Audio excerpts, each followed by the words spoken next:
যে রাতের 8টার সময় এখানে অজ্ঞাত এক ছেলে, আমি চিনি না, এর আগেও নাকি অনেকবার আসে, যাতায়াত করে। তো উনি ঢুকে ঘরের জিনিস ভাঙচুর করছে, এরকম মানে যে বাসার যে মালিক তার কথা এরকম যে ঘরে যা জিনিস ভাঙচুর করছে এবং আমাকে চাকু ধরে জিম্মি করে 2 লক্ষ টাকা মুক্তিপণ চাইছে।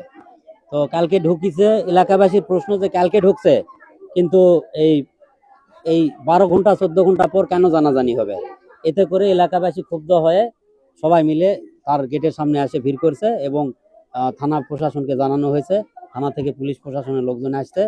তো পুলিশ হেফাজতে অজ্ঞাত আসামিকে এবং মেয়ে সহ যারা ভিকটিম তাদের দুজনকেই থানা হেফাজতে পুলিশ নিয়ে গেছে।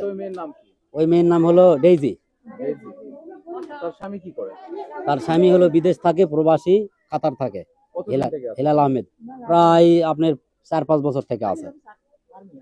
আমি দেখেছি যে আমরা দুই মা বেটি ঘাস কাটতে যাচ্ছি, এখানে বকরির ঘাস কাটতে যাবো, এই দরজা খুলে এখানে দেখেছি ওই সামনে বাসাত ওই ছোট গান গিঞ্জি পরা যাচ্ছে, ওটা যায় ভুলকে দিচ্ছে, আর আমরা চলে গেছি বাড়ি, আর কেউ নাই মানে লোকই নাই কেউ। তারপরে আসা শুনেছি যে দুনিয়ার লোক আসিছে, মানে কে গেঞ্জি পরে? ওই মহিলা, মহিলা গেঞ্জি পরে? হ্যাঁ ওই মহিলা গিঞ্জি পরা গেছে। এই যে 11টা 12টা বাজে নিকো, 11টা বাজেছে। ছেলেটাকে বাসাতে পাওয়া গেছে, ছেলে দেখি নিকো, কিন্তু উনি খালি গিঞ্জি পরা গেছে, এখানে দেখা পাচ্ছি।